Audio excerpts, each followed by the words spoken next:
There is a particular kind of silence that falls over a crowd when they realize they are not watching a performance, when they realize they are watching a person.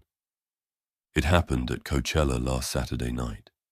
A man walked onto one of the largest stages on the planet, in a hoodie, with no choreography, no elaborate staging, no armor of any kind, and stood there, just stood there, and something in 70,000 people went very quiet before it went very loud. Jung would have found this extremely interesting. I'm David. Let's begin. To understand what happened on that stage, you need to understand what happened before it. Not the headlines, not the timeline of incidents that made for easy commentary, the thing underneath all of it. Justin Bieber was discovered at 12 years old, singing in his mother's living room on YouTube. Not in a studio, not at an audition, in his living room. His voice, unpolished and entirely real, reaching through a screen and landing on people who felt something when they heard it. That is where it started, with something genuine. What followed is one of the most extensively documented transformations of a human being into a product in modern history. Not because anyone sat down and planned it that way. That is almost never how it happens. It happens gradually, incrementally, through 1,000 small decisions that each seem reasonable at the time. You add the choreography because the show needs it. You add the stage design because the audience expects it. You add the image handlers and the tour machine and the carefully managed public appearances because that is simply what this scale requires. And at some point, the point is never announced. There is no moment where it becomes obvious. The person inside all of that begins to disappear. Jung called the mask we build for public consumption the persona. The word comes from the Latin for the masks worn by actors in ancient theatre. The literal face placed over the real one so the audience receives what the role requires. Every human being develops a persona to some degree. It is not pathology. It is how we navigate the gap between who we are privately and what the social world asks of us publicly. The problem is not the mask. The problem is forgetting you are wearing one. By the time Justin Bieber was in his early 20s, he had been wearing the mask for a decade. And the mask had been built, maintained, and monetized by an industry that needed it never to slip. Consider what that actually means for a moment, not as biography, as psychological reality. You are 12 years old when the world first decides what you are. You are told, not in words, but in every reinforcement the machine can deliver, that the version of you that generates the screaming crowds is the version that matters. That the version of you that exists when the cameras are off is secondary, provisional, perhaps even inconvenient. The young person does not argue with this. Why would they?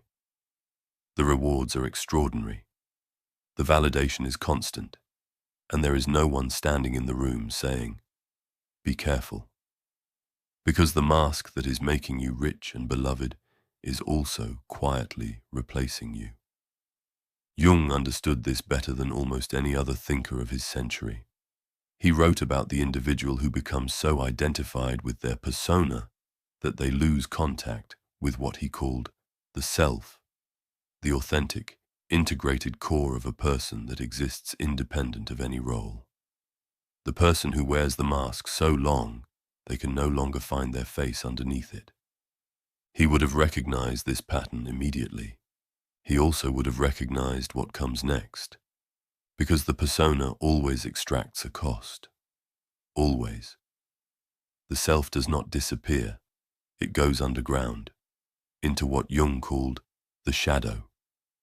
Everything that was genuine and unperformable and inconvenient about the person, it doesn't vanish. It accumulates. It waits. And eventually, in one form or another, it surfaces. In Justin Bieber's case, it surfaced in the ways most visible to the public. The incidents that generated the commentary, the behavior that seemed inexplicable from the outside, and was perhaps, from the inside, the only language available to a person who had been performing rather than living for most of their conscious life. This is not exoneration. Jung was never interested in exoneration. He was interested in understanding. What he would have said, and this is the part worth sitting with, is that the so-called collapse was not a failure. It was a beginning. The moment the persona fractures and the shadow becomes visible is not the worst thing that can happen to a person. The worst thing is when it never happens at all, when the mask holds permanently and the person inside it is never recovered. The Ramsay Hunt syndrome, the cancelled tours, the years of near silence, the public parting from the management machine, the selling of the catalogue. Each of these events looked from the outside like loss. Jung would have called them excavation.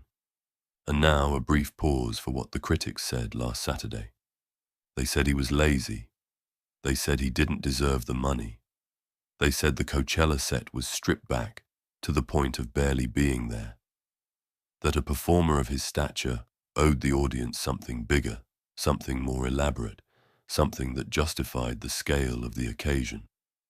One can only say they were watching an entirely different event.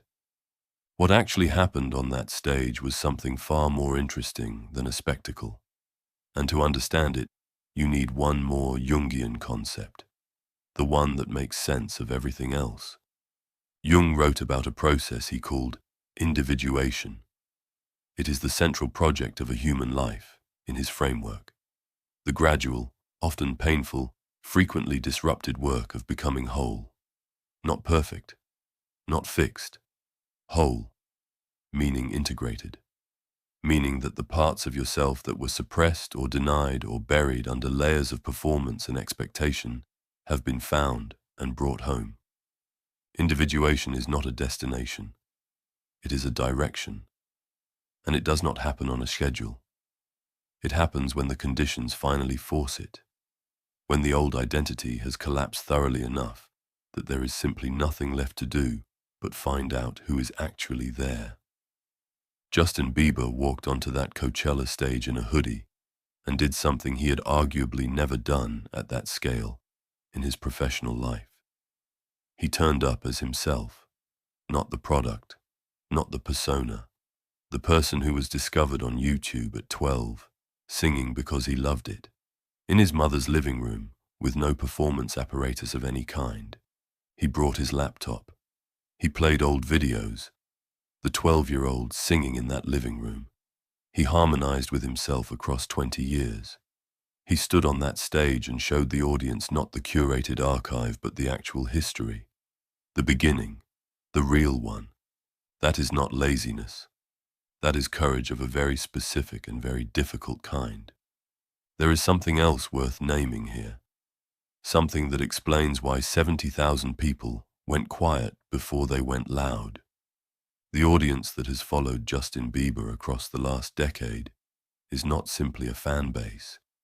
It is something closer to a cohort. Many of them were children or teenagers when he was a child and a teenager.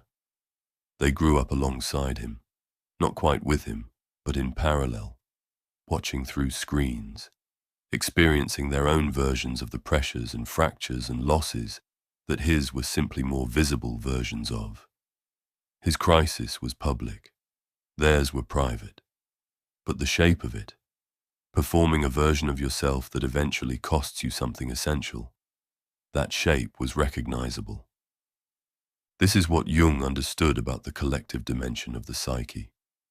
We do not experience things only as individuals.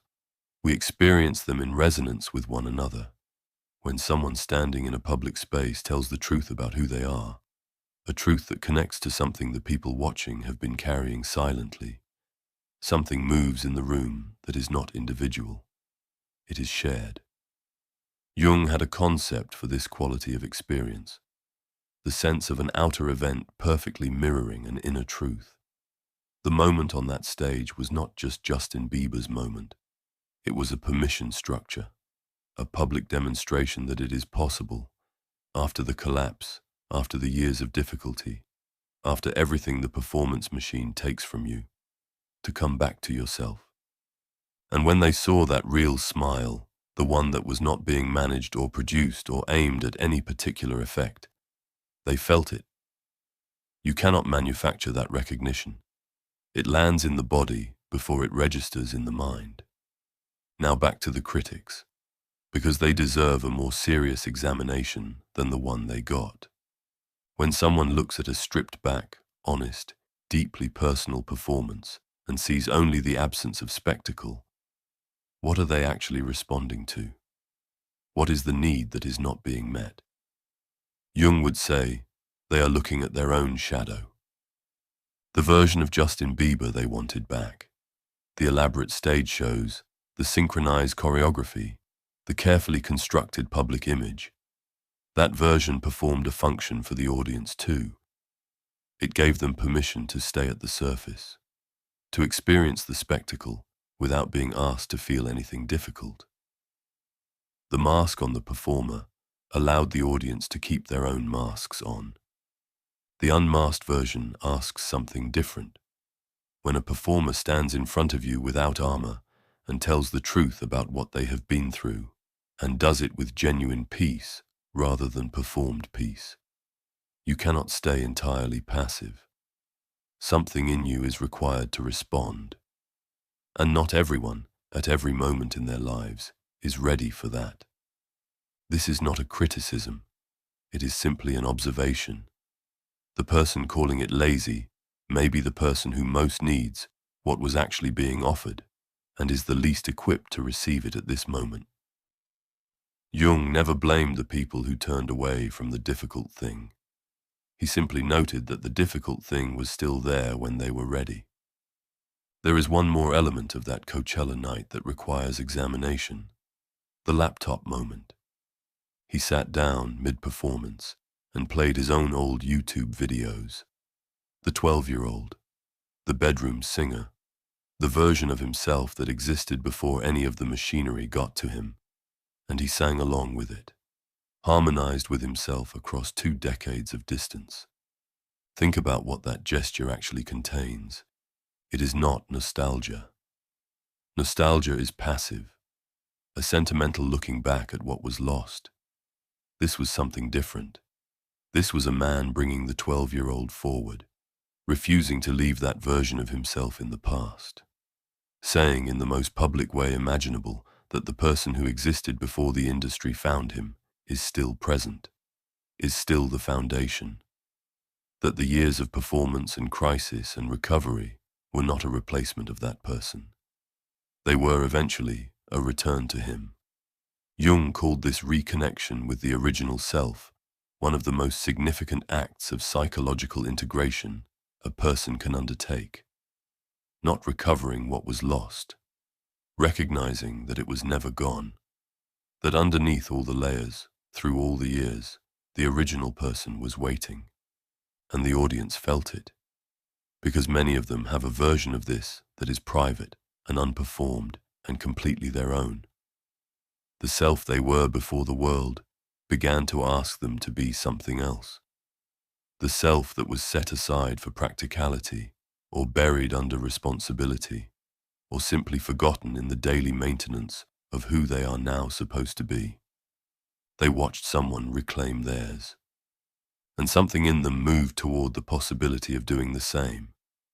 This is what great art does at its highest level, not the art that impresses, though impressive art has its place, the art that witnesses, that stands in a public space and says, this is what it is actually like to be a person. This is the weight. This is the wreckage. This is also, and this is the part that matters most, what it looks like when someone finds their way through. The stripped-back show was not the absence of effort. It was the presence of something that effort cannot produce. You cannot rehearse your way to genuine peace. You cannot choreograph the particular quality of a smile that has nothing to prove. You cannot manufacture the stillness of a person who has been through what he has been through and found, on the other side of it, not a performance of recovery, but the real thing. Jung would have said that individuation, when it reaches this stage, has a quality that is immediately recognizable and impossible to fake. The audience at Coachella last Saturday were not watching someone pretend to be okay. They were watching someone who had done the work, the difficult, private, unglamorous, necessary work, and arrived somewhere real. That is rarer than almost anything else a stage can hold. And the healing, because that word has been earned here, regardless of how overused it is elsewhere, was not his alone. The crowd that was with him through the difficult years, the people who followed through the cancellations and the health crises and the silence and the returns and the setbacks, they did not follow him because the product remained consistent. They followed him because something in his story was close enough to something in theirs that leaving would have felt like leaving themselves. When he stood on that stage and was finally, entirely himself, they felt it as a completion. Not his completion alone. Theirs too. The part of them that had hoped it was possible to come through the hardest things and still find yourself on the other side. That part had been waiting for proof, and last Saturday night, it got it. This is the paradox that Jung would have found deeply satisfying. The man who stripped everything away, who showed up with less than any performer at his level has shown up with in recent memory, gave the audience more than any spectacle could have delivered. Because what they received was not entertainment. What they received was evidence. Evidence that the thing they suspect about themselves, that underneath the performance of their own life, the original self is still there, still intact, still worth recovering, is true. One last thing. The critics who wanted the old version back will perhaps get it eventually, in someone else, somewhere else, on some other stage. The industry reliably produces spectacles. There is no shortage of elaborate production design and synchronized choreography and carefully managed public images. All of that will continue. But what happened at Coachella last Saturday will not be repeated because it cannot be manufactured. It was the product of a specific life, lived in public under extraordinary pressure, collapsing and being rebuilt on different terms, finding, through illness, through loss, through the slow and difficult work of becoming a complete person rather than a successful product, something that can only be described as real. Jung spent his career arguing that the goal of a human life is not happiness, not success, not the approval of the crowd. It is wholeness, the integration of every part of what you are, including and especially the parts you tried to leave behind.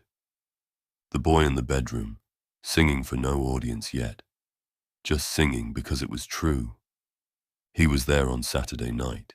He was always there. If something in this landed, write it. One word, whatever it named.